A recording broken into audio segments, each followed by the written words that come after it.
ಮಾತರ್ಮೇ ಮಾತರಿಶ್ವನ್ನ ಪಿತರತುಲಗುರೋ ಭ್ರಾತರಿಷ್ಟಾಪ್ತ ಬಂಧೋ ಸ್ವಾಮಿನ್ನ ಸರ್ವಾಂತರಾತ್ಮನ್ನ ಜರ ಜರಯಿತರ್ಜನ್ಮ ಮೃತ್ಯಾಮಯಾನಾಂ ಗೋವಿಂದೇ ದೇಹಿ ಭಕ್ತಿಂ ಭವತಿ ಚ ಭಗವನ್ನೂರ್ಜಿತಾಂ ನಿರ್ನಿಮಿತ್ತಾಂ ನಿರ್ವ್ಯಾಜಾಂ ನಿಶ್ಚಲಾಂ ಸದ್ಗುಣಗಣ ಬೃಹತೀಂ ಶಾಶ್ವತೀಮಾಶುದೇವ ನಾರಾಯಣಂ ನಮಸ್ಕೃತ್ಯ ನರಂ ಚೈವ ನರೋತ್ತಮಂ ದೇವೀಂ ಸರಸ್ವತೀಂ ವ್ಯಾಸಂ ತತೋ ಗ್ರಂಥಮುದೀರಯೇ ವಿಜಾನತಾಂ ಅವಿತ್ತಸ್ಯ ಮಧ್ವಸ್ಯ ಜಗತಿ ಗುರೋಃ ಪೂರ್ವಾಚಾರ್ಯಮಹಿಷ್ಠಾನಾಂ ಇಯಂ ಪ್ರಣತಿಮಾಲಿಕಾ ಸೂಕ್ತಿರತ್ನಾಕರೇ ರಮ್ಯೇ ಮೂಲರಾಮಾಯಣಾರ್ಣವೇ ವಿಹರಂತೋ ಮಹೀಯಾಂ ಸ ಪ್ರೀಯಂತಾಂ ಗುರವೋ ಮಮ ವಾಲ್ಮೀಕೇರ್ಗೌ ಪುನೀಯಾನ್ನೋ ಮಹೀಧರ ಪದಾಶ್ರಯ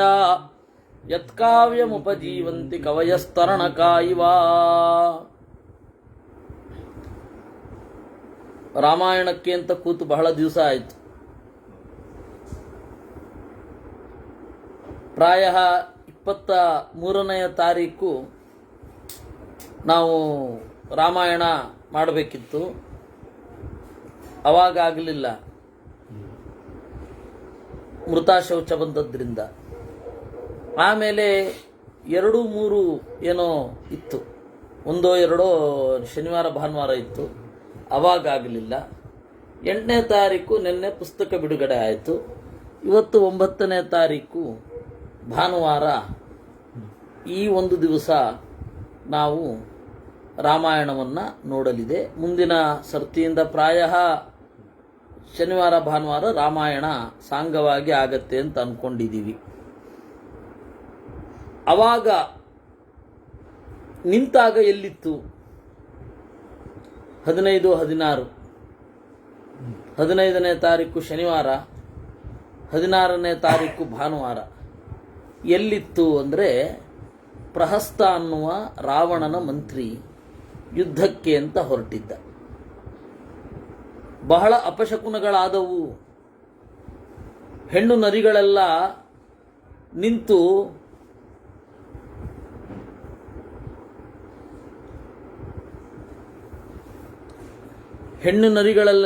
ಊ ಅಂತ ಊಳಿಡೋದು. ಸೂರ್ಯನಿಗೆ ಎದುರಾಗಿ ನಿಂತು ಊಳಿಟ್ಟಾಗ ಬೆಂಕಿಯ ಜ್ವಾಲೆ ಬರುವ ಹಾಗೆ ಆಗ್ತಾ ಇತ್ತು ಅವುಗಳ ಬಾಯಿಂದ. ಅದು ಅಪಶಕುನ. ನಿಮಿತ್ತ ಭೂಮಿಯಲ್ಲಿ, ದೇಹದಲ್ಲಿ, ಆಕಾಶದಲ್ಲಿ 3 ಕಡೆ ಆಗತ್ತೆ. ಮುಂದಿನ ನಡೆ ಏನು, ಮುಂದೆ ಏನು ಘಟನೆ ಆಗತ್ತೆ ಅಂತ ಹೇಳಿ ಸೂಚಿಸುವಂತಹ ಒಂದು ಕ್ರಮ. ಪ್ರಕೃತಿಯ ಪಿಸುಮಾತು ಅಂತ ನಾನು ಕರೀತೇನೆ. ಪ್ರಕೃತಿ ಗುಟ್ಟಿನಲ್ಲಿ ನಮಗೆ ಹೇಳುತ್ತೆ, ನಾಳೆ ಏನಾಗತ್ತೆ ಅನ್ನೋದನ್ನ ಸೂಚಿಸುತ್ತೆ.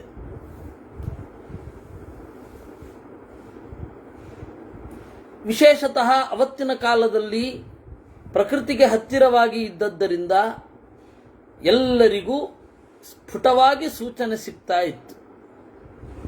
ಆ ತರಹದ ಒಂದು ಸೂಚನೆ ಪ್ರಹಸ್ತ ಯುದ್ಧಕ್ಕೆ ಅಂತ ಹೊರಟಾಗ ಅವನಿಗೆ ಅಪಜಯ ಆಗತ್ತೆ ಅಂತ ಹೇಳಲಿಕ್ಕೆ 10 ಸೂಚನೆಗಳು ಸಿಕ್ಕವು. ಮೋಡಗಳೆಲ್ಲ ಸದ್ದು ಮಾಡಿದಾಗ ಕತ್ತೆ ಒದರಿದಂತೆ ಕೇಳಿತು. ಮೇಘಾಶ್ಚ ಖರನಿರ್ಘೋಷಾಃ ವವರ್ಷು ರುಧಿರಂ ಚಾಸ್ಯ ಶಿಶುಚುಶ್ಚ ಪರಸ್ಪರಂ. ಆಮೇಲೆ ನೆತ್ತರು ಸುರಿತಂತೆ ಮೋಡಗಳಿಂದ. ಎಲ್ಲರಿಗೂ ನೆತ್ತರ ಆಗತ್ತಾ? ಇಲ್ಲ, ಇವನಿಗೆ ನೆತ್ತರಂತೆ ಕಂಡದ್ದು. ಕೇತುರ್ ಮೂರ್ಧನಿ ಗೃಧ್ರಸ್ತು, ಕೇತು ಮೂರ್ಧನಿ ಗೃಧ್ರಸ್ತು ವಿಲೀನೋ ದಕ್ಷಿಣಾಮುಖ. ದೊಡ್ಡ ಹದ್ದು ರಥದ ಮೇಲೆ ಕುಳಿತುಕೊಂಡು, ಅಂದ್ರೆ ಬಾವುಟದ ಮೇಲೆ ಕುಳಿತುಕೊಂಡು ದಕ್ಷಿಣಕ್ಕೆ ಅಭಿಮುಖವಾಗಿ ಮಾಡಿ ಕಿರೋಂತ ಕಿರಿಚಿತು. ಅದೆಲ್ಲ ನೀನು ಮರಣಕ್ಕೆ ಒಳಗಾಗ್ತಾ ಇದ್ದಿ ಅನ್ನೋದರ ಸೂಚನೆ. ನದನ್ನು ಭಯತ ಪಾರ್ಶ್ವಂ ಸಮಗ್ರಾಂ ಶ್ರಿಯಮಾಹರತ ಸಾರಥೇರ್ ಬಹುಶಶ್ಚಾತ್ರ ಸಂಗ್ರಾಮ ಮನಿವರ್ತಿನಃ. ಇಡೀ ಸಂಗ್ರಾಮ ಅದರ ಒಂದು ಕಳೆಯೇ ಬೇರೆಯಾಗಿ ಹೋಯಿತು. ಪ್ರತೋದೋ ನೆಪತದ್ಹಸ್ತಾತ್ ಸೂತಸ್ಯ ಹಯಸಾದಿನಃ. ಪ್ರಹಸ್ತನ ರಥದ ಸಾರಥಿ ಏನು ಕಡಿವಾಣ ಹಿಡ್ಕೊಂಡಿದ್ದಾನೆ, ತಬಕ್ ತಬಕ್ ಬಿದ್ದೋಗ್ತಾ ಇತ್ತು. ಇದೆಲ್ಲ ಮರಣದ ಸೂಚನೆ. ನಿರ್ಯಾಣ ಶ್ರೀಶ್ಚಯಾಚ ಸ್ಯಾತ್ ಭಾಸ್ವರಾಚ ಸುದುರ್ಲಭ ಸಾನನಾಚ ಮುಹೂರ್ತೇನ ಸಮೇಚ ಸ್ಖಲಿತಾಹಯಾಹ. ಫ್ಲಾಟ್ ಆಗಿರುವ ನೆಲದಲ್ಲಿ, ಇವತ್ತಿನ ಪರಿಭಾಷೆಯಲ್ಲಿ ಹೇಳಬೇಕಾದ್ರೆ ಸಮೇ ಭೂತಳೆ, ಫ್ಲಾಟ್ ಆಗಿರುವ ಜಾಗದಲ್ಲಿಯೂ ಕೂಡ ಕುದುರೆಗಳು ಎಡವಿದವಂತೆ. ಕುದುರೆಗಳು ಎಡವುದು ಅಂದ್ರೇನು? ಇದೆಲ್ಲ ಪ್ರಕೃತಿ ಸೂಚಿಸ್ತಾ ಇರುವಂತಹ ಪರಾಜಯ. ಪ್ರಹಸ್ತಂ ತಮ್ಮಿ ನಿರ್ಯಾಂತಂ ಪ್ರಖ್ಯಾತ ಗುಣಪೌರುಚಂ ಯುಧಿನಾನ ಪ್ರಹರಣ ಕಪಿಸೇನಾಭ್ಯವರ್ತತ. ಈ ತರಹದ ಒಂದು ಪ್ರಹಸ್ತನನ್ನ ಎದುರುಗೊಂಡಿತು ಕಪಿಸೇನೆ. ತತ ಪ್ರಹಸ್ತ ಕಪಿರಾಜವಾಹಿನೀಂ ಅಭಿಪ್ರತಸ್ಥೆ ವಿಜಯಾಯ ದುರ್ಮತಿ ವಿವೃದ್ಧ ವೇಗಶ್ಚ ವಿವೇಶಿತಾಂ ಚ ಮೂಂ ಯಥಾ ಮುಮೂರ್ಷುಶಲಭೋ ವಿಭಾವಸುಂ. ಈ ಒಟ್ಟಾರೆ ಫಲಶ್ರುತಿ ಏನು ಅಂತಂದ್ರೆ, ಬೆಂಕಿಯನ್ನ ಕುರಿತು ದೀಪದ ಹುಳು ವೇಗವಾಗಿ ಸಾಗುತ್ತಾ ಇರುವ ಹಾಗೆ ಕಾಣುತ್ತಾ ಇತ್ತು. ಹೀಗೊಂದು ಹೇಳುತ್ತಾರೆ, ಹುಳದ ಮನಸ್ಸಿನ ಒಳಗಡೆ ಹೊಕ್ಕು ನೋಡಿದವನ್ಯಾರು? ಆ ಹುಳಕ್ಕೆ ಬೆಂಕಿಯನ್ನು ನೋಡಿದರೆ ತನ್ನ ಪ್ರಿಯತಮೆಯನ್ನು ನೋಡಿದಾಗ ಆಗತ್ತಂತೆ. ಅದರಿಂದಾಗಿ ತನ್ನ ಮುಂದೆ ಇರುವ ಒಂದು ಹುಳ ಸಾಯ್ತಾ ಇದ್ರೂ ಕೂಡ ದೀಪದ ಹುಳ ಇದಕ್ಕೆ ಪ್ರಜ್ಞೆಗೆ ಬರೋಲ್ಲ. ಓ, ಇದು ನನ್ನ ಪ್ರಿಯತಮೆ ಅಂತ ಹೋಗಿ ಆ ಬೆಂಕಿಯನ್ನ ಹಾರಿ ಸತ್ತು ಹೋಗತ್ತೆ ಅಂತ ಹೇಳುತ್ತಾರೆ. ಹಾಗೆ ಯಥಾ ಮುಮೂರ್ಷು ಶಲಭೋ ವಿಭಾವಸುಂ ಅಂತ. ಹೀಗೆ 57ನೆಯ ಸರ್ಗ ಆಗಿತ್ತು. ಇತಿ ಪೂರ್ವಕಥಾನುವಾದ. ಹಿಂದೆ ಇಷ್ಟ ಆಗಿತ್ತು. ಪ್ರಹಸ್ತ ಹೊರಟಿದ್ದ. ತತ ಪ್ರಹಸ್ತಂ ನಿರ್ಯಾಂತಂ ದೃಷ್ಟ್ವಾರಣ ಕೃತೋದ್ಯಮಂ ವಾಚ ಸಸ್ಮಿತಂ ರಾಮೋ ವಿಭೀಷಣಮರಿಂದಮಃ.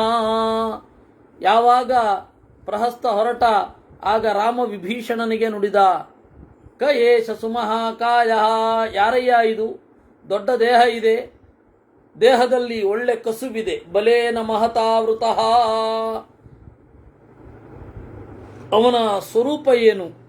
ಅವನ ಬಲ ಏನು? ಅವನ ಪೌರುಷ ಏನು?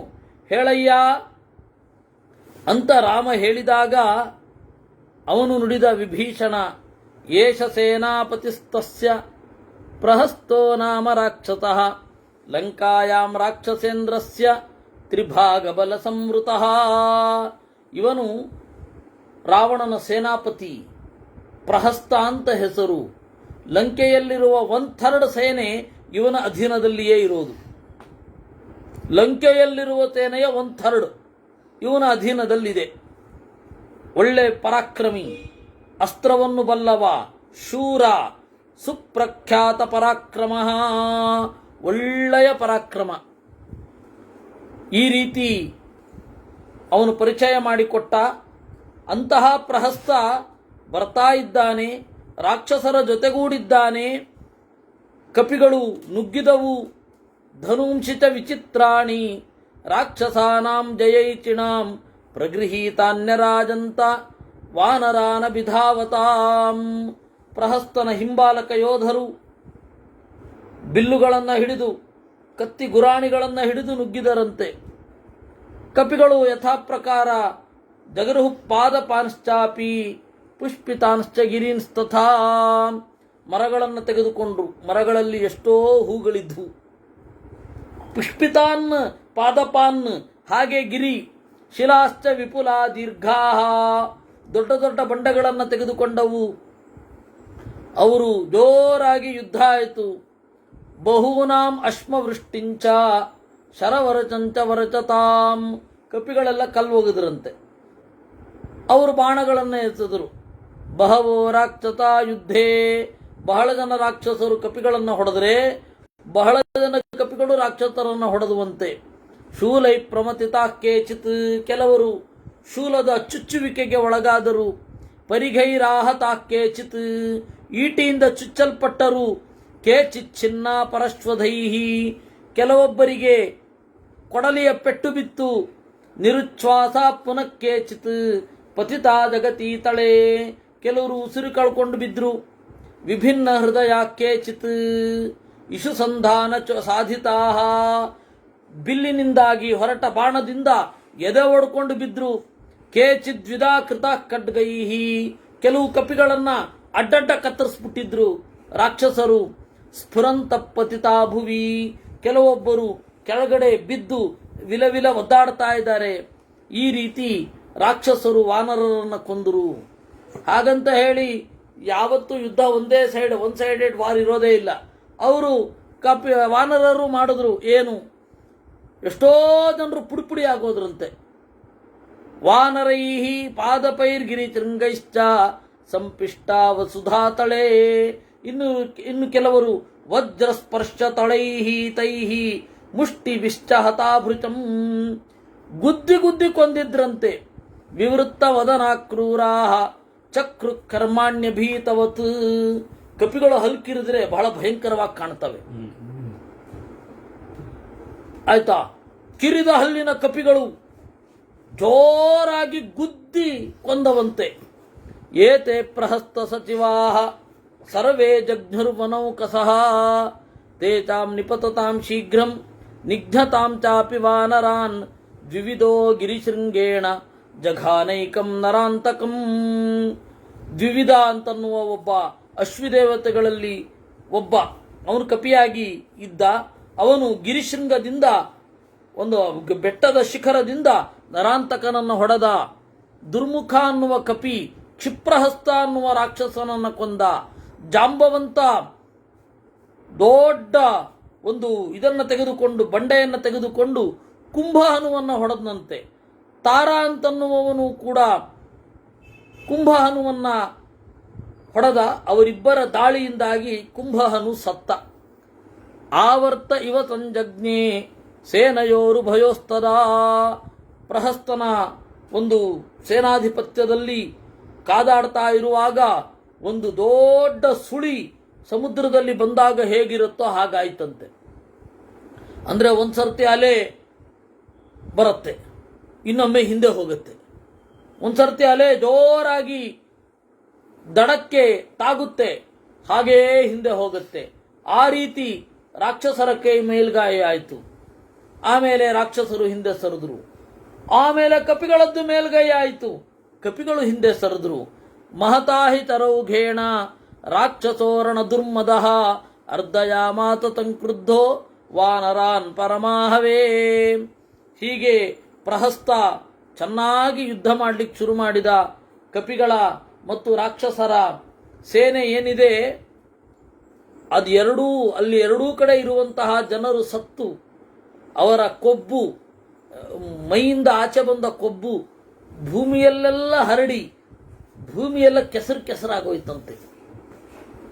ಕಪಿಗಳು ಸತ್ತಿದ್ದಾರೆ, ರಾಕ್ಷಸರು ಸತ್ತಿದ್ದಾರೆ.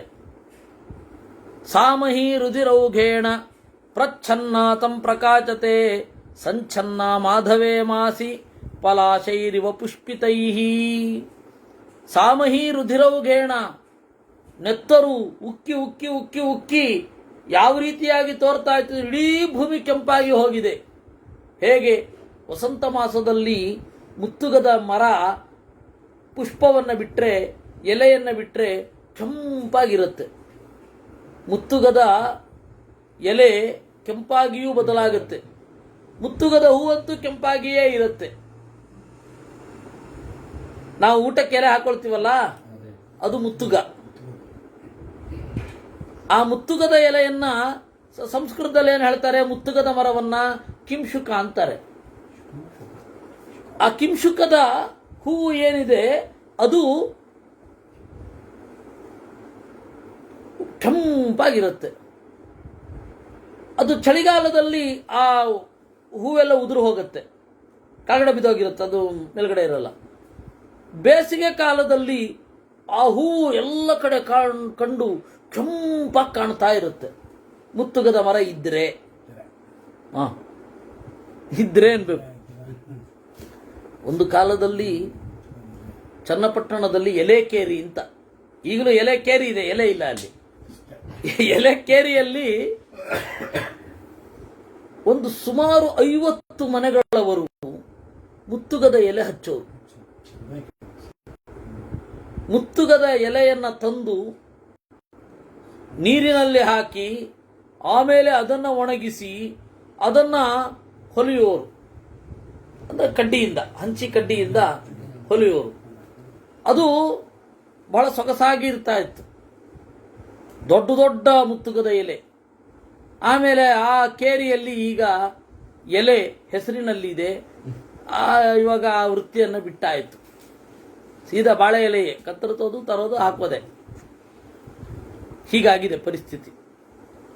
ಇರಲಿ, ಯಾಕೆ ಹೇಳಿದ್ದು ಅಂತಂದ್ರೆ ಆ ಕಿಂಶುಕ ಅಂತನ್ನೋದು ಒಂದು ಮುತ್ತುಗದ ಮರ ಅದು.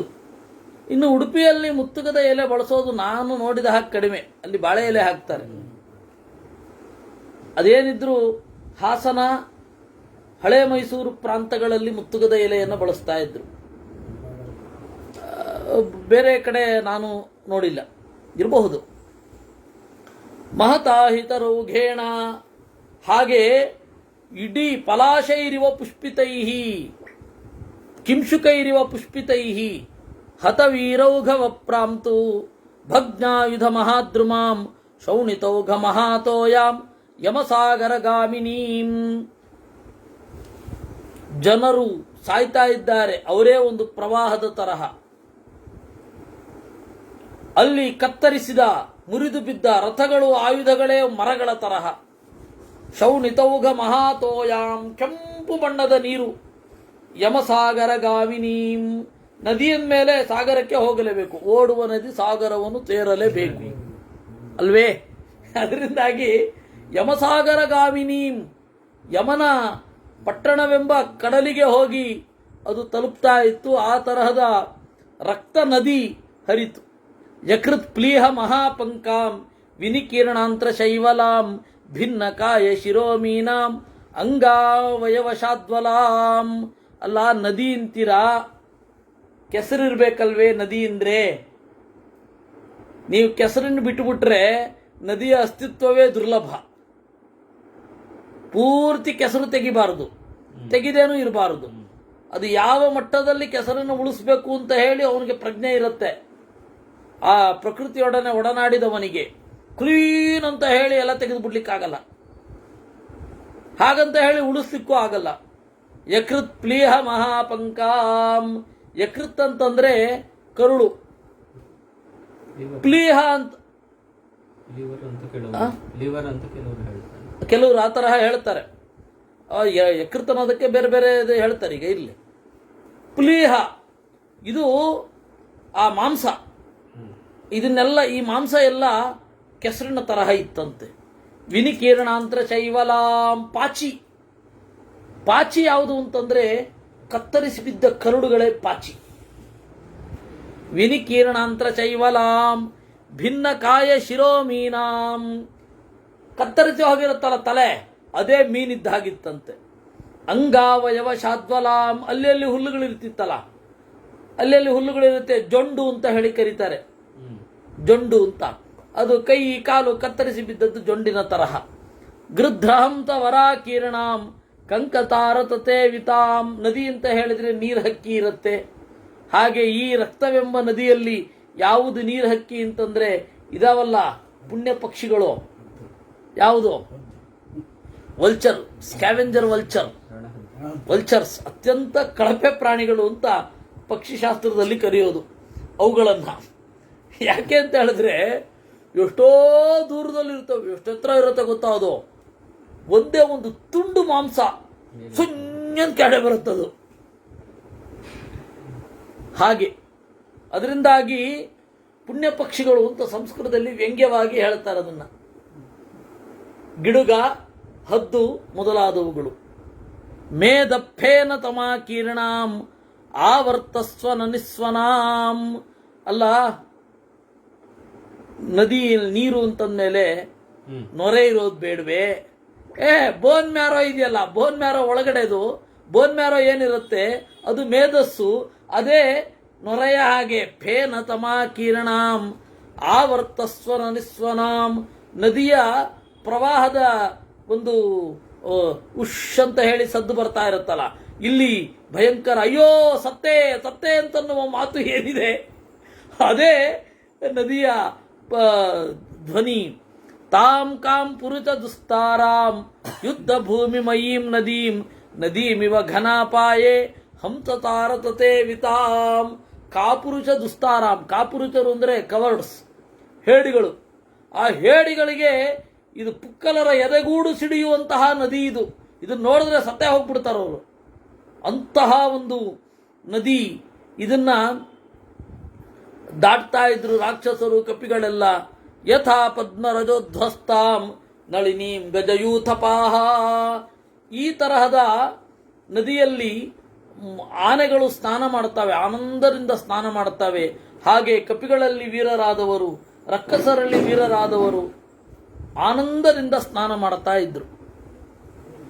ತತಸೃಜಂತಂ ಬಾಣೋಘಾನ್ ಪ್ರಹಸ್ತಂ ಸ್ಯಂದನೆ ಸ್ಥಿತಂ ದದರ್ಶ ತರಸಾ ನೀಲೋ ವಿಧಮಂತಂ ಪ್ಲವಂಗಮಾನ್. ಆಮೇಲೆ ಪ್ರಹಸ್ತ ಹೀಗೆ ಚೆನ್ನಾಗಿ ಯುದ್ಧ ಮಾಡ್ತಾ ಇದ್ದ ಅವನನ್ನ ನೀಲ ನೋಡಿದ. ಯುದ್ಧ ಅಂತ ಮಾಡಿದ. ತೇ ಪ್ರೇತ್ಯ ವಿಶಿಖಾ ನೀಲಂ ವಿನಿರ್ಭಿದ್ಯ ಸಮಾಹತಾಃ. ವೇಗವಾಗಿ ಹೊರಟ ಬಾಣಗಳು ನೀಲನನ್ನ ಭೇದಿಸಿದವು. ನೀಲನನ್ನ ಮಾತ್ರ ಅಲ್ಲ, ನೀಲನ ಕೈಯನ್ನ ಕಾಲನ್ನ ಹಾದುಕೊಂಡು ಹೋಗಿ ನೆಲಕ್ಕೆ ಕಚ್ಚಿಕೊಂಡವು. ಅಂದ್ರೆ ಯಾವ ವೇಗದಲ್ಲೂ ಹೊಡೆದಿಡಬೇಡ, ಹೊಡೆದ ಆಬ್ಜೆಕ್ಟ್ ಮೈಯನ್ನ ಸವರ್ಕೊಂಡು ಹೋಗಿ ಅಥವಾ ತೂರ್ಕೊಂಡು ಹೋಗಿ ನೆಲಕ್ಕೆ ಬೀಳ್ಬೇಕಾದ್ರೆ ಏನಾಗಬೇಡ. ಸತಂ ಪರಮ ದುರ್ಧರ್ಷ ಮಾಪತಂತಂ ಮಹಾಕಪಿಹಿ. ಆಗ ಒಂದು ದೊಡ್ಡ ಮರ ತಗೊಂಡು ಅವನಿಗೆ ಹೊಡೆದ ಅಂತೆ. ಅವನು ಬಾಣಗಳಿಂದ ಅದನ್ನು ಕತ್ತರಿಸಿದ. ಏವಮೇವ ಪ್ರಹಸ್ತಸ್ಯ ಶರವರಿತಾನ್ ದುರಾತದಾನ್ ನಿಮೀಲಿತಾಕ್ಷಸಹತಾ ನೀಲಸ್ಸೇ ದುರಾತದಾನ್. ವೇಗವಾಗಿ ಕಣ್ಗಳನ್ನು ಮುಚ್ಚಿ ಪ್ರಹಸ್ತನ ಬಾಣಗಳಿಗೆ ಎದುರಾಗಿ ಓಡಿದ ಅಂತೆ. ವೇಗವಾಗಿ ನುಗ್ಗಿದ. ಸ್ವಲ್ಪ ಹೊತ್ತಿನಲ್ಲೇ ಅಲ್ಲಿ ಪ್ರಹಸ್ತನ ಪಕ್ಕದಲ್ಲಿದ್ದಾನೆ.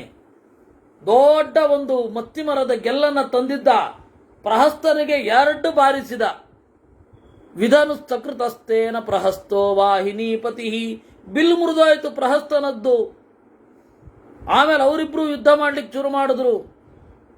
ಸಿಂಹ ಶಾರ್ದೂಲಗಳ ಹಾಗೆ, ಮದಭರಿತವಾದ ಆನೆಗಳ ಹಾಗೆ. ಕಾಂಕ್ಷಮಾಣೌ ಯಶ ಪ್ರಾಪ್ತುಂ ವೃತ್ರವಾತ ವಯೋರಿವಾ. ನಾನು ವೀರ ಅಂತನ್ನುವ ಕೀರ್ತಿಯನ್ನು ಪಡೆಯುವ ಸಲುವಾಗಿ ಇತ್ತ ನೀಲ ಇತ್ತ ಪ್ರಹಸ್ತ ಇಬ್ಬರೂ ಹೊಡಿತಾ ಇದ್ರು. ತತಶೋಣಿತ ದಿಗ್ಧಾಂಗ ಪ್ರಗೃಶ್ಯತ ಮಹಾತರುಂ ಪ್ರಹಸ್ತಸ್ಯೋ ರಸಿಕ್ರುದ್ಧೋ ವಿಸಸರ್ಜ ಮಹಾಕಪಿ. ನೀಲನನ್ನ ಲಲಾಟೆ ಹಣೆಗೆ ಹೊಡೆದ. ಯಾರು? ಅವನು ಒಂದು ಒನಕೆ ತಗೊಂಡು ಹಣೆಗೆ ಹೊಡೆದ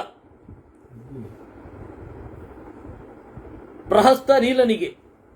ನೀಲ ಒಂದು ದೊಡ್ಡ ಮರವನ್ನು ತಗೊಂಡು ಅವನು ಹೊಡೆದ. ತತಸ್ತಂಪ್ರೇಕ್ಷ ಜಗ್ರಾಹ ಮಹಾವೇಗೋ ಮಹಾಶಿಲಾಂ. ಹೀಗೆ ಯುದ್ಧ ನಡೀತಾನೇ ಇದೆ. ನಡೀತಾ ಇದೆ. ಒಂದು ಹಂತದಲ್ಲಿ ಪ್ರಹಸ್ತನ ತಲೆಯನ್ನ ಒಂದು ಕಲ್ಲಿನಿಂದ ಜಜ್ಜಿದ ಅಂತೆ. ಜಜ್ಜಿ ವಿಭೇದ ಬಹುದಾ ಘೋರ ಪ್ರಹಸ್ತಸ್ಯ ಶಿರಸ್ತದಾ. ಅವನ ಕಲ್ಲಿನಿಂದ ಜಪ್ಪಿದ್ರಿಂದ ಪ್ರಹಸ್ತನ ತಲೆ ಸೀಳಾಗಿ ಹೋಯಿತು. ಹಲವಾರು ಬಾರಿ ತುಂಡಾಯಿತು. ಹತೆ ಪ್ರಹಸ್ತೆ ನೀಲೇನ ತದಕಂಪ್ಯಂ ಮಹಾಬಲಂ ರಾಕ್ಷಸಾನಾಂ ಹೃಷ್ಟಾನಾಂ ಲಂಕಾಂ ಅಭಿಜಗಾಮಹ. ಹೀಗೆ ಪ್ರಹಸ್ತ ಸತ್ತಾಗ ಎಲ್ಲ ರಾಕ್ಷಸ ಸೇನೆ ಲಂಕೆಗೆ ಓಡಿತು. ನಶೇಕು ಸಮವಸ್ಥಾತು, ಪ್ರಹಸ್ತನ ಜೊತೆಯಲ್ಲಿ ಬಂದವರಿಗೆ ಯುದ್ಧದಲ್ಲಿ ನಿಲ್ಲಲಿಕ್ಕಾಗಲಿಲ್ಲ. ಯಾಕೆಂದ್ರೆ ಒಬ್ಬ ಸೇನಾಧಿಪತಿ ಇಲ್ಲ, ಒಬ್ಬ ಲೀಡರ್ ಇಲ್ಲ. ನೀಲ ಇತ್ತ ವಿಜಯೀ ಆದ. ತತಸ್ತು ನೀಲೋ ವಿಜಯೀ ಮಹಾಬಲಃ ಪ್ರಶಸ್ಯಮಾನಸ್ಸು ಕೃತೇನ ಕರ್ಮಣ ಸಮೇತ್ಯ ರಾಮೇಣ ತ ಲಕ್ಷ್ಮಣೇನ ಪ್ರಹೃಷ್ಟರೂಪಸ್ತು ಬಭೂವಯೋಥಪಃ. ಅವನು ವೈಭವದಿಂದ ರಾಮಲಕ್ಷ್ಮಣರ ಕಡೆ ನಡ್ಕೊಂಡು ಹೋದ ನೀಲ. ಆಗ ರಾಮ ಮತ್ತು ಲಕ್ಷ್ಮಣ ನೀಲನ ಬೆನ್ನು ತಟ್ಟಿ ಸರಿ ಅಂತಂದ್ರು, ನೀನೇ ವೀರ ಅಂತಂದ್ರು. ಅವನಿಗೆ ಭಾರಿ ಖುಷಿಯಾಯಿತು ಅನ್ನುವಲ್ಲಿಗೆ 58ನೆಯ ಸರ್ಗ ಮುಗಿದಿದೆ. ನೀವು ಮಹಾಭಾರತದ ವನಪರ್ವದಲ್ಲಿ ಬರುವ ರಾಮಾಯಣದ ಕಥೆಯನ್ನು ನೋಡಿದರೆ ವಿಭೀಷಣ ಸಾಯಿಸಿದ ಅಂತ ಇದೆ.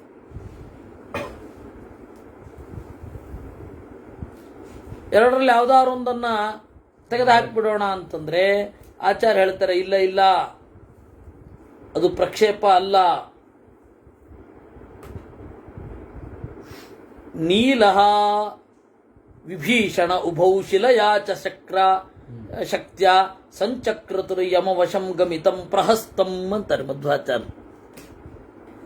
ಮಹಾಭಾರತದಲ್ಲಿ ಹೇಳಿದ್ದು ಸರಿ, ವಾಲ್ಮೀಕಿ ರಾಮಾಯಣದಲ್ಲಿ ಹೇಳಿದ್ದು ಸರಿ. ನೀಲನೂ ಪ್ರಹಸ್ತನನ್ನ ಹೊಡೆದ, ನೀಲನ ಜೊತೆಗೆ ವಿಭೀಷಣನು ಸಹಾಯ ಮಾಡಿದ. ಹೀಗಾಗಿ ಅವರಿಬ್ಬರೂ ಸೇರಿ ಒಬ್ಬನನ್ನು ಹೊಡೆದು ಹಾಕಿದ್ರು. ಇದು ಆಚಾರ್ಯರು ಕೊಟ್ಟ ನಿರ್ಣಯ. ಹೀಗೆ ಪ್ರಹಸ್ತ ಅವನ ಸಾವು 58ನೇ ಸರ್ಗದಲ್ಲಿ ವಿಷಯ. 59ನೇ ಸರ್ಗಕ್ಕೆ ನಾವೀಗ ಕಾಲಿಡ್ತಾ ಇದ್ದೇವೆ. ತಸ್ಮಿನ್ ಹತೆ ರಾಕ್ಷಸ ಸೈನ್ಯಪಾಲೇ ಪ್ಲವಂಗಮಾನಾಮೃಷಭೇಣ ಯುದ್ಧೆ ಭೀಮಾಯುಧಂ ತಾಗರವೇಗತುಲ್ಯಂ ವಿದುದ್ರುವೇ ರಾಕ್ಷಸ ರಾಜ ಸೈನ್ಯಂ. ಯಾವಾಗ ಪ್ರಹಸ್ತ ಸತ್ತನೋ ಆಗ ಸೈನ್ಯ ಎಲ್ಲ ಓಡಿತು. ಹೋಗಿ ರಾವಣನಿಗೆ ಹೇಳಿದರು. ಅವನು ಸಿಟ್ಟು ಬಂತು. ಬರದೆ ಏನ್ ಮಾಡುತ್ತೆ, ರಕ್ಷೋಧಿಪ ಕ್ರೋಧ ವಶಂ ಜಗಾಮ ಸಂಖ್ಯೆ ಪ್ರಹಸ್ತಂ ನಿಹತಂ ನಿಶಮ್ಯ. ಅತ್ಯಂತ ಆಪ್ತನಾದ ಕಾರ್ಯದರ್ಶಿ. ಅವನು ಸತ್ತದ್ದನ್ನು ಕೇಳಿದರೆ ದುಃಖ ಆಗದೇ ಇರುತ್ತಾ? ಎದ್ದನಂತೆ ನಾವಜ್ಞಾರಿಪವೇ ಕಾರ್ಯ ಯೈರಿಂದ್ರ ಬಲತಾದನಃ ಸೂದಿತ ಸೈನ್ಯಪಾಲೋ ಮೇ ಸಾನು ಯಾತ್ರಸ್ಸ ಕುಂಜರಃ. ಇನ್ನು ಮೇಲೆ ರಾಕ್ಷಸರಲ್ಲಿ ನಾನು ಒಂದು ಸಂಗತಿ ಹೇಳಬೇಕಿದೆ. ರಾಮನನ್ನ ಯಾವತ್ತೂ ಕಡೆಗಣಿಸದಿರಿ. Don't ignore them. ನಾವಜ್ಞಾ ರಿಪವೇ ಕಾರ್ಯ. ರಿಪವೇ ನ ಅವಜ್ಞಾ ಕಾರ್ಯ. ಅವಜ್ಞಾ ಅಂದ್ರೆ ತಿರಸ್ಕಾರ. ಅವರೇನ್ ಮಾಡ್ತಾರೆ ಅನ್ನುವಂತಹ ಕಡೆಗಣಿಸೋದನ್ನು ಬಿಟ್ಟುಬಿಡಿ. ಯಾಕೆಂದ್ರೆ ಇಂದ್ರನ ಸೈನಿಕರನ್ನ ಕೊಂದ ಪ್ರಹಸ್ತನನ್ನ ಕೊಂದು ಹಾಕಿದ್ದಾರೆ. ಅದರಿಂದಾಗಿ ನಾನೇ ಖುದ್ದಾಗಿ ಯುದ್ಧಕ್ಕೆ ಹೋಗ್ತೇನೆ ಎಂದ. ಸ್ವಯಮೇವ ಗಮಿಷ್ಯಾಮಿ ರಣಶೀರ್ಷಂ ತದದ್ಭುತಂ. ನಾನೇ ಹೋಗಿ ಅವರೆಲ್ಲರನ್ನ ಕೊಂದು ಹಾಕ್ತೇನೆ ಅಂತ ಈ ರೀತಿಯಾಗಿ ನುಡಿದು ಅಗ್ನಿಯಂತೆ ಬೆಳಗುವ ರಥವನ್ನ ಏರಿ ಹೊರಟ ಅಂತೆ. ಸಶಂಕ ಭೇರಿ ಪಣವ ಪ್ರಣಾದೈ ಆಸ್ಫೋಡಿತ ಕ್ಷೇಡಿತ ಸಿಂಹನಾದೈ. ಶಂಕದಿಂದ, ಭೇರಿಯಿಂದ, ಪಣವದಿಂದ, ಆಸ್ಫೋಡಿತ ಕ್ಷೇಡಿತ ಸಿಂಹನಾದೈ. ಆಸ್ಫೋಟಿತ ಅಂದ್ರೆ ತೋಳು ತಟ್ಟುವುದು, ಕ್ಷೇಡಿತ ಅಂತಂದ್ರೆ ಛೀ, ಹೇ ಇತ್ಯಾದಿ ಸದ್ದುಗಳು, ಸಿಂಹನಾದ ಅನ್ನುವಂತಹ ನಾದ, ಇವುಗಳಿಂದ ಕೂಡಿಕೊಂಡು ಹೊರಟ. ಪುಣ್ಯೈ ಸ್ತವೈಶ್ಚಾಪಿ. ಪುಣ್ಯೈ ಸ್ತವೈ, ಪವಿತ್ರವಾದ ಸ್ತೋತ್ರಗಳಿಂದ ಅವನನ್ನು ಹಿಂಬಾಲಿಸ್ತಾ ಇದ್ದಾರೆ. ಅದರಿಂದಲೂ ಕೂಡ ಕೂಡಿಕೊಂಡು ಹೊರಟ. ಭೂತೈರ್ವೃತೋ ರುದ್ರ ಇವಾಮರೇತಃ. ಅವನ ಕಡೆಯವರೆಲ್ಲ ಏನು ಸುಂದರವಾಗ ಇದ್ರು, ಒಳ್ಳೆ ಭೂತಗಣಗಳಿಂದ ಕೂಡಿದ ಸದಾಶಿವನ್ ತರಹ ತೋರ್ತಾ ಇದ್ದಂತೆ. ಆದರೆ ಸದಾಶಿವನಷ್ಟು ಚಲುವ ಅಲ್ಲ ಅಷ್ಟೇ. ಯಾಕೆಂದ್ರೆ ಸದಾಶಿವನಿಗೆ ವಾಮದೇವ ಅಂತ, ವಾಮ ಅಂದ್ರೆ ಚಲುವ ಅಂತ, ವಾಮದೇವ ಅಂದ್ರೆ ಚಲುವನಾದ ದೇವ. ಅವನು ಬೆಳ್ಳಗಿರೋದು, ಸದಾಶಿವನಷ್ಟು ಬೆಳ್ಳಗೆ ಯಾರೂ ಇಲ್ಲ.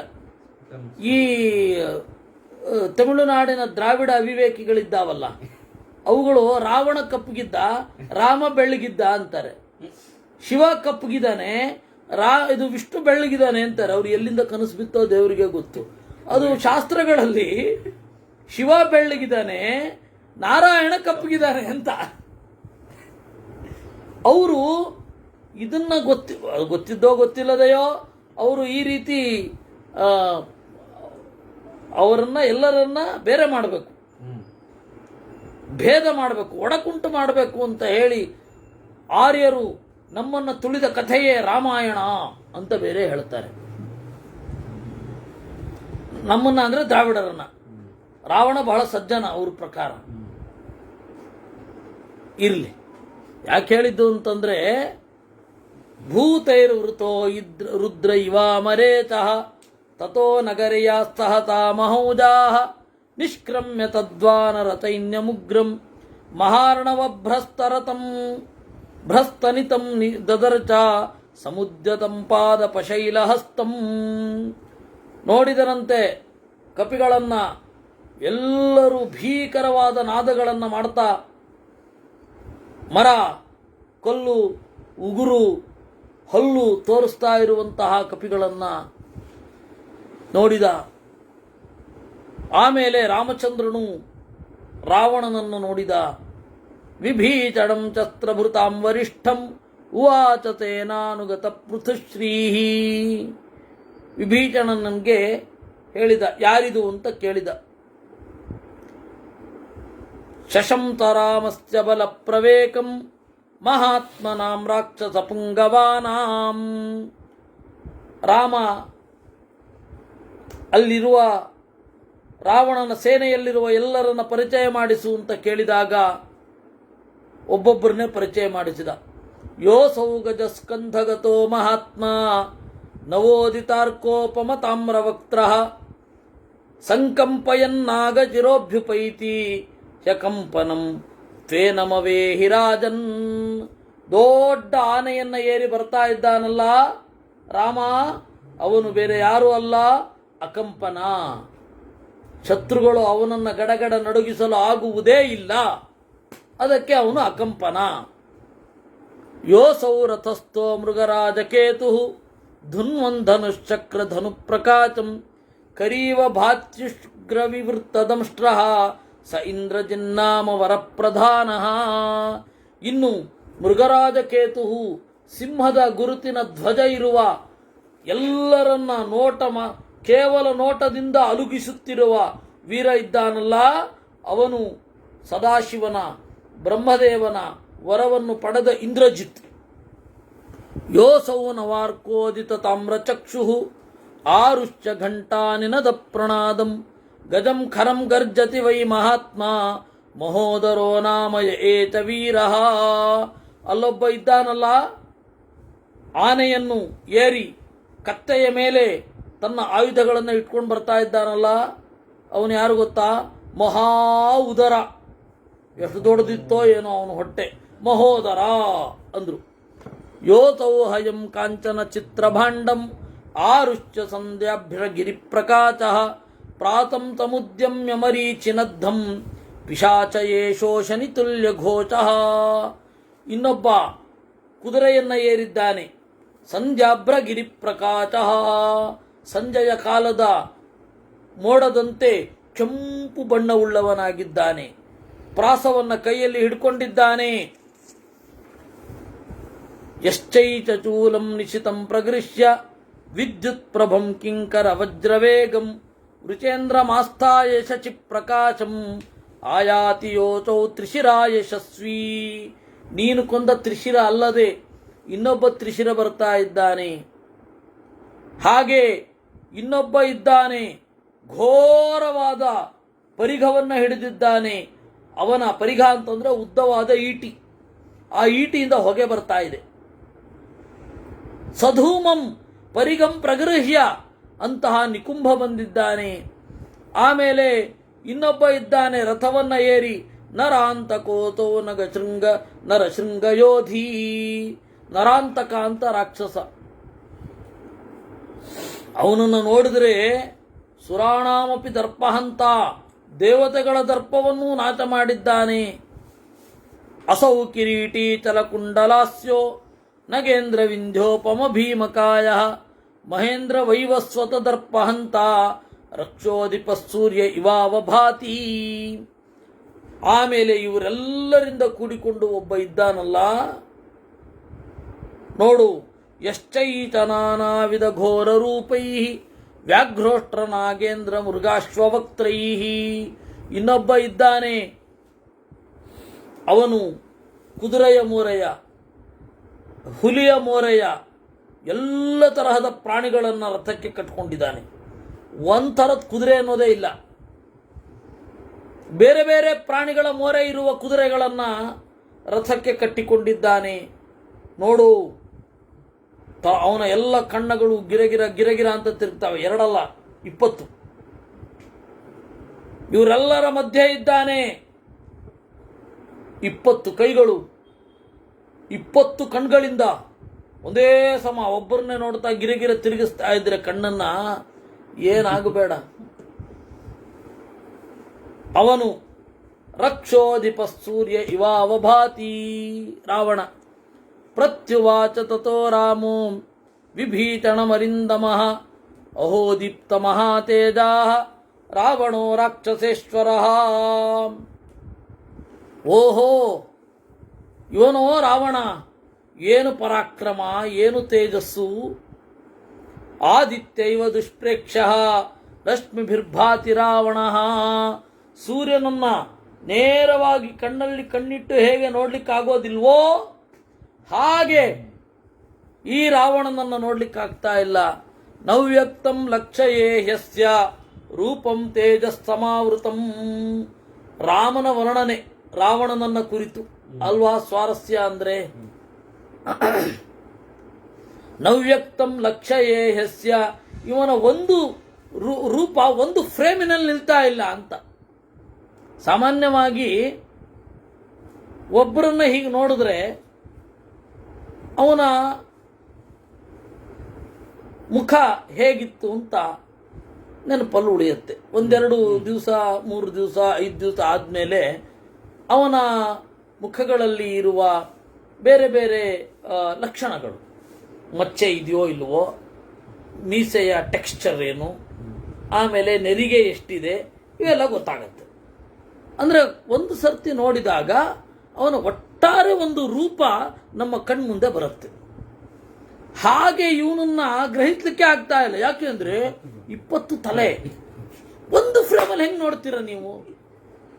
ಒಂದೊಂದಕ್ಕೆ ಒಂದೊಂದು ಭಾವನೆ ಇತ್ತು ಅಂದ್ರೆ ಏನ್ ಮಾಡ್ತೀರ ನೀವು? ಆ 20 ಕಣ್ಣುಗಳಲ್ಲಿ 20 ಭಾವನೆ ಸೂಸಿದ್ರೆ ಹೆಂಗ್ ನೋಡ್ತೀರಾ? ಅದಕ್ಕೆ ರಾಮ ಹೇಳ್ತಾನೆ, ಏನಿದು ನವ್ಯಕ್ತಂ ಲಕ್ಷಯೇ ಯಸ್ಯ ರೂಪಂ ತೇಜಸ್ತಮಾವೃತಂ ದೇವದಾನವ ವೀರಾಣಂ. ನಮ್ಮ ನಾಟಕಗಳಲ್ಲಿ ಬಿಡಿ, ಅದು ಮುಖವಾಡ ಆಗಿರೋದಾಗ ಸ್ತಬ್ಧವಾಗಿ ನಿಂತುಬಿಟ್ಟಿರ್ತಾವೆ. ಏನು ಆಚೆ ಇರಲ್ಲ, ಈಚೆ ಇರಲ್ಲ, ಕಣ್ಣೆಲ್ಲ ಆಡಿಸ್ಲಿಕ್ಕಾಗತ್ತೆ ಅಲ್ಲಿ. ಅದರಿಂದಾಗಿ ಅಲ್ಲಿ 10 ನೋಡಿದ್ರೆ ನಮಗೆ ಏನು ಅನ್ಸೋದೇ ಇಲ್ಲ. ನಾಟಕದಲ್ಲಾಗಲಿ ಫಿಲಮಲ್ಲೂ ಅದೇ ಕಥೆ ಅಂತ ಅನ್ಕೋತೇನೆ. ಫಿಲಮಲ್ಲೋ ಧಾರಾವಾಹಿಯಲ್ಲೋ 10 ರಾವಣನ ಮೋರೆಯನ್ನು ನಿಲ್ಲಿಸಬೇಕು. 10 ರಾವಣನ ಕಣ್ಣುಗಳು, 20 ರಾವಣನ ಕಣ್ಣುಗಳು ಒಂದೊಂದು ಕಡೆ ಒಂದೊಂದು ತಿರುಗಿಸ್ತಾ, ಅಥವಾ ಒಂದೇ ಕಡೆ ತಿರುಗಿಸ್ತಾ, ಅಥವಾ ಒಂದು ಮುಖ ಅಲ್ಲಿ ನೋಡ್ತಾ ಇನ್ನೊಂದು ಮುಖ ಇಲ್ಲಿ ನೋಡ್ತಾ, ಆ ತರಹದ ವೈಚಿತ್ರ್ಯವನ್ನು ಯೋಚನೆ ಮಾಡಿದಾರೋ ಇಲ್ಲೋ ಗೊತ್ತಿಲ್ಲ. ಮೊನ್ನೆ ಆ ಪ್ರಮೋದ ಹೇಳ್ತಾ ಇದ್ದ, ಯಾವುದೋ ರಾವಣನ ತೆಗೆದಿದ್ದಾರಂತೆ ಹಿಂದಿಯವರು, ಅವನು ನೈಕ್ ಶರ್ಟ್ ಕಾಣ್ತಾ ಇತ್ತಂತಲ್ಲಿ, ಟೀ ಶರ್ಟ್, ಆ ತರಹ ಮಾಡಿದ್ದಾರೆ ಅಂತ. ಅಲ್ಲ ಇರ್ಲಿ, ಅಂದ್ರೆ ರಾವಣನಿಗೆ 10 ತಲೆ. ಕೆಲವರು ಏನಂದ್ರೆ ಇಲ್ಲ ಇಲ್ಲ ರಾವಣನ ಬಗ್ಗೆ ಇವರಿಗೆ ಪಕ್ಷಪಾತ, ಇಲ್ಲ ಇಲ್ಲ ರಾವಣ ಎಷ್ಟು ಒಳ್ಳೆಯವನು ಗೊತ್ತಾ, ಅದು ಹಾಡು ಮಾಡಿದ್ದಾನೆ ಅಂತ. ಅಯ್ಯ ರಾಮ, ಏನ್ ಬೇಕಾದ್ರೆ ಮಾಡಿರ್ಬೋದ್ರಿ, ಬೇರೆಯವ್ರ ಹೆಣ್ಣನ್ನು ತಗೊಂಬಂದ್ರೆ ಏನ್ ಮಾಡಿದ್ರು ಏನ್ ತೊಂದರೆ, ಏನ್ ಮಾಡಿದ್ರು ನೀವು ಅದನ್ನು ಒಪ್ಕೊಳ್ಳಿಕ್ಕಾಗಲ್ಲ. ಬ್ರಾಹ್ಮಣ, ಮಹಾಬ್ರಾಹ್ಮಣ, ಎಲ್ಲಿಂದ ಬಂತು ಕಥೆಗಳಿವೆಲ್ಲ? ಅವನು ಬ್ರಾಹ್ಮಣ ಅಲ್ಲ. ಯಾಕೆ ಅಂದ್ರೆ ಅವನ ತಾಯಿಯ ಜಾತಿ ಯಾವುದೋ ಅದು. ನಮ್ಮ ಜನ ಇತ್ತೀಚೆಗೆ ವಿಲನ್ಗಳ ಬಗ್ಗೆ ಬಹಳ ಸಹಾನುಭೂತಿ, ಅದು ಎಲ್ಲಿಂದ ಕರುಣೆ ಉಕ್ಕಿ ಬರುತ್ತೋ ಗೊತ್ತಿಲ್ಲ. ಹ್ಯೂಮನ್ ಇವರು ಇರ್ತಾರಲ್ಲ, ಯಾರು ಹ್ಯೂಮನ್ ರೈಟ್ಸ್ ಅವರು ಕೂಡ ನಕ್ಸಲರ ಸತ್ರ ಹೃದಯ ಮಿಡಿದು ಬಿಡುತ್ತೆ ಅವರಿಗೆ, ಭಯೋತ್ಪಾದಕರ ಸತ್ರ ಹೃದಯ ಮುಡಿದು ಬಿಡುತ್ತೆ. ಹ್ಯೂಮನ್ ರೈಟ್ಸ್ ವಯೋಲೇಷನ್ ಆಗ್ತಾ ಇದೆ ಅಂತ. ಅದೇ ಪೊಲೀಸರು ತಾಯಿಲಿ ತಲೆ ಹಾಕಲ್ಲ ಆಚೆ, ಅವರೆಲ್ಲ ಸಾಯ್ಬೋದು, ಅವರೆಲ್ಲ ಮನುಷ್ಯರಲ್ಲ ಇವ್ರ ಪ್ರಕಾರ. ಹಾಗೆ ವಿಲನ್ಗಳನ್ನು ಕಂಡ್ರೆ ಭಾರೀ ಪ್ರೀತಿ ನಮ್ಮ ಜನಕ್ಕೆ ಈಗೀಗಂತೂ. ಅವ್ರ ಬಗ್ಗೆ ಕರುಣೆ ಏನು, ಅವ್ರನ್ನ ಸಮರ್ಥನೆ ಮಾಡ್ಕೊಳ್ಳೋದೇನು, ಹಾಗೆಲ್ಲ ವಸ್ತುತಃ ಹಾಗಿರಲ್ಲ ಅವರು ರಾವಣಾದಿಗಳೆಲ್ಲ. ಅದರಿಂದ ಕೆಲವ್ರಿಗೆ ಇಲ್ಲ, ಇನ್ನು ಕೆಲವರು ಈ ಸೈನ್ಸ್ ಓದಿರ್ತಾರೆ, ಅವರು ನೋಡಿದ ರೀತಿಯಲ್ಲಿ 10 ತಲೆ ಅಂದರೆ ಹೇಗೆ ಅವನಿಗೆ? ಪ್ರಾಯ 10 ಜನರ ಬುದ್ಧಿಶಕ್ತಿ ಒಬ್ಬನಿಗೆ ಇತ್ತು ಅಂತ ಕಾಣುತ್ತೆ. ಅದರಿಂದಾಗಿ ಅವನಿಗೆ 10 ತಲೆ ಅಂತ ಅಲಂಕಾರಿಕವಾಗಿ ಹೇಳ್ತಾ ಇದ್ರು. ಅಯ್ಯೋ ರಾಮ, ಅಲ್ಲಿ ಏನಿದೆ ಅದನ್ನು ಒಪ್ಕೊಳ್ಳಿ. ವಾಲ್ಮೀಕಿಗಳಿಗಾಗಲಿ ವೇದವ್ಯಾಸರಿಗಾಗಲಿ ಹೇಳಲಿಕ್ಕೆ ಬರ್ತಿರ್ಲಿಲ್ವೇ? 10 ಜನರ ಪ್ರಜ್ಞೆ ಒಬ್ಬನಿಗೆ ಇತ್ತು ಅಂದ್ರೆ ಪ್ರಜ್ಞಾಬಲ ಸುಸಂಪನ್ನ ಅಂತ ಹೇಳ್ಬಿಡ್ತಾ ಇದ್ರು. ಹೀಗೆಲ್ಲ ಒದ್ದಾಡಬೇಕೆ? ಪ್ರಾಯ ಹಂಗನ್ಸಿರ್ಬೇಕು. ಅದರಿಂದಾಗಿ ಇವ್ರು ಈ ತರ ಕರೆದಿರ್ಬೇಕು ಅಂದ್ರೆ ಇವ್ರು ಗೊತ್ತಾಗದೆ ಈ ತರಹ ಬರೆದಿದ್ದಾರೆ ಅಂತ. ಅದನ್ನ ಅವ್ರದ್ದೇನು ಪ್ರಾಬ್ಲಮ್ ಅಂದ್ರೆ ಸೈನ್ಸ್ ಓದ್ಬಿಟ್ಟಿರ್ತಾರೆ, ವಾಕ್ಯ ಪ್ರಾಮಾಣ್ಯ ಅವ್ರ ತಲೆನಲ್ಲಿ ಇರಲ್ಲ, ಹೇಗಾದ್ರೂ ಸಮರ್ಥನೆ ಮಾಡಬೇಕು. ಅಲ್ಲೊಬ್ರು ಇದ್ರು, ಅವರು ಹನುಮಂತ ತನ್ನ ಬಾಲಕ್ಕೆ ಪ್ರೊಫೆಲ್ಲರ್ ಕಟ್ಕೊಂಡಿದ್ದ, ಹೆಲಿಕಾಪ್ಟರ್ ತರ ಅವನ ಬಾಲದ ತುದಿಯಲ್ಲಿ ಆ ಪ್ರೊಫೆಲ್ಲರ್ ಗಿರ್ರ ಅಂತ ತಿರುಗ್ತಾ ಇತ್ತು, ಹಾರ್ತಾ ಇದ್ರು ಅಂತ. ಪಾಪ ಅವ್ರಿಗೆ ಒಂದು ಕನ್ನಡದಲ್ಲಿ ಗಾದೆ ಇದೆಯಲ್ಲ, ಅಕ್ಕಿ ಮೇಲಾಸೆ ನೆಂಟರ ಮೇಲೆ ಪ್ರೀತಿ ಅಂತ. ಅಕ್ಕಿ ಖರ್ಚಾಗಬಾರ್ದು, ಬಂದವ್ರಿಗೆ ಹೊಟ್ಟೆ ತುಂಬ ಊಟಕ್ಕಾಗಬೇಕು. ಈ ಇಬ್ಬಂದಿತನಕ್ಕೆ ಸಿಲುಕಿ ಈ ತರಹದ್ದೆಲ್ಲ ಸಿದ್ಧಾಂತಗಳು ಬರ್ತಾ ಇರುತ್ತೆ. ಯಾಕೆ ಇಷ್ಟೆಲ್ಲ ಕಷ್ಟಪಡಬೇಕು? ನಮಗೆ ಈಗ ತೋರಿಲ್ಲ, ಇವತ್ತು ಅದು ಅಸಾಧ್ಯ ಅಂತ ಹೇಳಿದ್ರೆ ಹಿಂದೆ ಯಾವತ್ತೂ ಇರಲಿಲ್ಲ ಅಂತಿಲ್ಲ. ಅವಾಗ ಡೈನೋಸಾರ್ ಇತ್ತು, ಈಗಿರ್ಲಿಲ್ಲ ಅಂತ ಅನ್ನೋದನ್ನು ಒಪ್ಪಿಕೊಳ್ಳುವ ಸೈಂಟಿಸ್ಟರು ಆಗ 10 ತಲೆ ಇತ್ತು, ಈಗಿಲ್ಲ ಅಂತ ಒಪ್ಕೊಳ್ಳಿಕ್ಕೇನಪ್ಪ? ಮತ್ತೆ ಈಗ 10 ತಲೆಯನ್ನು ಉತ್ಪಾದನೆ ಮಾಡಿ ಅಂತನೋ, ಈಗ 10 ತಲೆ ಇರತ್ತೋ ಅಂತನೋ ಹೇಳ್ತಾ ಇಲ್ಲ. ಹಿಂದೆ ಇತ್ತು, ಅವನನ್ನು ಇವನು ಕೊಂದ ಅಂತ ಅಷ್ಟೇ ಹೇಳ್ತಾ ಇರೋದು. ಆದ್ರೆ ನೀವು ಅಂತಿಮವಾಗಿ ರಾಮಾಯಣದಿಂದ ನೀತಿಯನ್ನೇ ಸ್ವೀಕಾರ ಮಾಡಬೇಕಾದದ್ದು. ಇವರು ಅದನ್ನೆಲ್ಲ ಬಿಟ್ಟರು. ಸಂಸ್ಕೃತದಲ್ಲಿ ಒಂದು ಖಾರವಾದ ಗಾದೆ ಇದೆ, ಹೇಳಬಾರದು ಆದ್ರೆ ಹೇಳ್ತೇನೆ. ಸಂಸ್ಕೃತದಲ್ಲಿಯೂ ಕೂಡ ಎಂತೆಂತಹ ಜೋಕುಗಳಿರುತ್ತೆ ಅಂತ.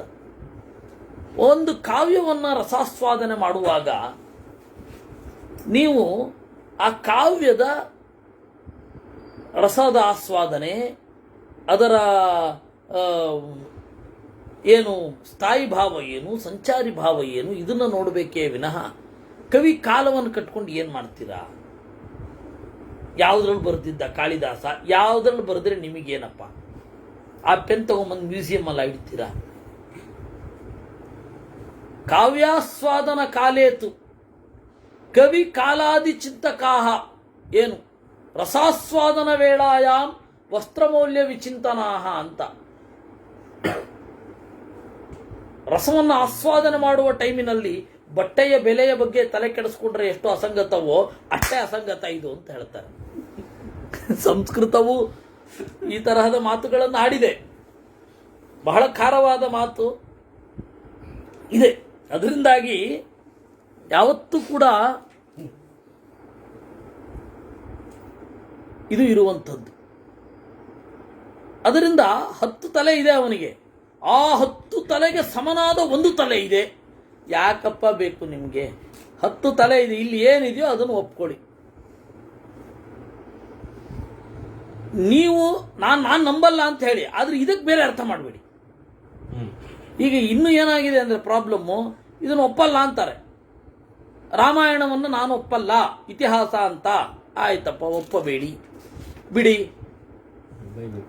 ಅಲ್ಲ, ರಾಮ ಅನ್ಯಾಯ ಮಾಡಿದ. ರಾಮ ಅನ್ನೋ ಒಬ್ಬ ವ್ಯಕ್ತಿ ಇದ್ದ ಅಂತ ಗೊತ್ತಾಗಿದ್ದೆ ರಾಮಾಯಣದಿಂದ. ಅವನು ಅನ್ಯಾಯ ಮಾಡ್ದ ಅಂತ ಹೇಳ್ತೀರಾ, ಅದೇ ಏಟಿಗೆ ರಾಮ ಬೇರೆ ಸಂಗತಿಗಳನ್ನು ಒಪ್ಪಲ್ಲ. ಇದ್ಯಾವ ನ್ಯಾಯ? ಅರ್ಧಚರತೀಯ ನ್ಯಾಯ ಅಂತ ರಾಘವೇಂದ್ರ ಸ್ವಾಮಿಗಳು ಹೆಚ್ಚು ಇದನ್ನ ಬಳಸ್ತಾರೆ, ಈ ನ್ಯಾಯವನ್ನ.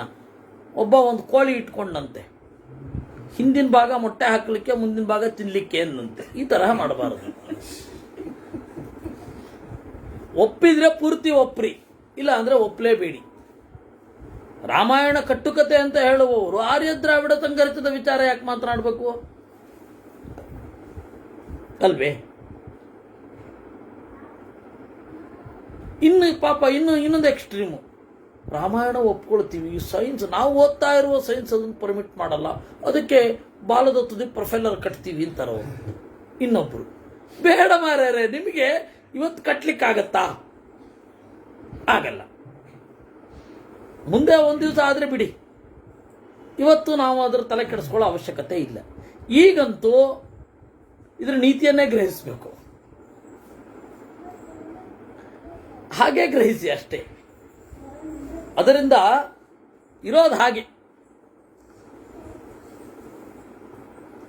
ತಥೋ ರಾಮೋ, ಅದಕ್ಕೆ ಹೇಳಿದ್ದವನು, ನವ್ಯಕ್ತಂ ಲಕ್ಷ ಯಶಸ್ಯ ರೂಪಂ ತೇಜಸ್ಸಮಾವೃತಂ. ಅವನ ರೂಪವನ್ನ ಒಂದು ಕಡೆ ನನಗೆ ಹಿಡಿದಿಡ್ಲಿಕ್ಕೆ ಆಗ್ತಾ ಇಲ್ಲ. ಅಂದರೆ 2 ಕಣ್ಣು ನನಗೆ, ಅವನಿಗೆ 20 ಕಣ್ಣು, 20 ಕಣ್ಣುಗಳ ಬೇರೆ ಬೇರೆ ಭಾವಗಳನ್ನ, 10 ತಲೆಗಳ ಬೇರೆ ಬೇರೆ ಒನೆದಾಟ ತಾಕಲಾಟಗಳನ್ನ, ನನ್ನ 2 ಕಣ್ಣು ಒಂದು ಕಡೆ ಗ್ರಹಿಸ್ಲಿಕ್ಕೆ ಆಗ್ತಾ ಇಲ್ಲ ಅಂತಾನೆ. ದೇವದಾನವ ವೀರಾಣಾಂ ವಪುರ್ನೈವಂ ವಿಧಂ ಭವೇತ್ ಯಾದೃಶಂ ರಾಕ್ಷಸೇಂದ್ರಸ್ಯ ವಪುರೇ ತದ್ವಿರಾಜತೆ. ಇಲ್ಲಿ ತನಕ ಯಾರನ್ನೂ ಈ ತರಹ ನೋಡಿಲ್ಲ ನಾನು. ದೇವತೆಗಳು, ದಾನವರು, ಯಾರ್ದಾದ್ರೂ ಈ ತರಹದ ರೂಪ ಇಲ್ಲ. ಸರ್ವೇ ಪರ್ವತ ತಂಕಾಚಾಹ ಸರ್ವೇ ಪರ್ವತಯೋಧಿನಃ ಸರ್ವೇ ದೀಪ್ತಾಯುಧಧರಾಃ ಯೋಧಾಸ್ತಸ್ಯ ಮಹಾತ್ಮನಃ. ಈ ತರಹದ ರಾವಣನ ಬೆಂಗಾವಲು ಪಡೆ ಏನಿದೆ, ಅದು ಎಲ್ಲರೂ ಪರಾಕ್ರಮಿಗಳು. ದಿಷ್ಟ್ಯಾಯ ಮದ್ಯಪಾಪಾತ್ಮ ಮಮ ದೃಷ್ಟಿಪಥಂಗತಃ ಅದ್ಯ ಕ್ರೋಧಂ ವಿಮೋಕ್ಷ್ಯಾಮಿ ಸೀತಾಹರಣ ಸಂಭವಂ. ಇವತ್ತು ಸೀತೆಯನ್ನ ಕದ್ದುಕೊಂಡು ಹೋದಾಗ ಏನು ಕೋಪ ಬಂದಿತ್ತೋ ಅದನ್ನೆಲ್ಲ ತೋರಿಸ್ತೇನೆ ಅಂತಾನೆ. ಏವ ಮುಕ್ತ್ವಾ ತಥೋ ರಾಮೋ ಧನುರಾದಾಯ ವೀರ್ಯವಾನ್ ಲಕ್ಷ್ಮಣಾನುಚರಸ್ತಸ್ಥೌ ಸಮೃದ್ಧೃತ್ಯ ಚರೋತ್ತಮಂ. ಹೀಗೆ ನುಡಿದು ಲಕ್ಷ್ಮಣಾನುಚರ, ಲಕ್ಷ್ಮಣ ಬೆಂಗಾವಲಿಗೆ ನಿಂತಾಗ ಎದ್ದು ನಿಂತು ಬಿಲ್ಲನ್ನು ಹಿಡಿದ. ತತಸ್ಥ ರಕ್ಷೋಧಿಪತಿರ್ಮಹಾತ್ಮ ರಕ್ಷಾಂಸಿ ತಾನ್ಯಾಹ ಮಹಾಬಲಾನಿ ದ್ವಾರೇಷು ಚರ್ಯಾಗೃಹ ಗೋಪುರೇಚು ಸಿನಿರ್ವೃತಾಸ್ತಿಷ್ಠತ ನಿರ್ವಿಚಂಕಾ. ರಾವಣ ತನ್ನವರಿಗೆಲ್ಲರಿಗೂ ಹೇಳಿದ, ಇದು ನನ್ನ ಮತ್ತೆ ರಾಮನ ನಡುವೆ ನಡೆಯುವ ಯುದ್ಧ, ನೀವೆಲ್ಲರೂ ಆರಾಮವಾಗಿ ನೋಡ್ತಾ ಕೂತ್ಕೊಂಡ್ಬಿಡಿ ಅಂದ. ಅನ್ನುವಲ್ಲಿಗೆ 33ನೆಯ ಶ್ಲೋಕ ಮುಗಿಯುತ್ತೆ. ಉಳಿದದ್ದನ್ನ ಮುಂದಿನ ಶನಿವಾರ ನೋಡುವ ಅಂತ ಹೇಳ್ತಾ ಇವತ್ತಿನ ಚಿಂತನೆಯನ್ನ ದೇವರಲ್ಲಿ ಅರ್ಪಿಸೋಣ. ಕೃಷ್ಣಾರ್ಪಣಮಸ್ತು.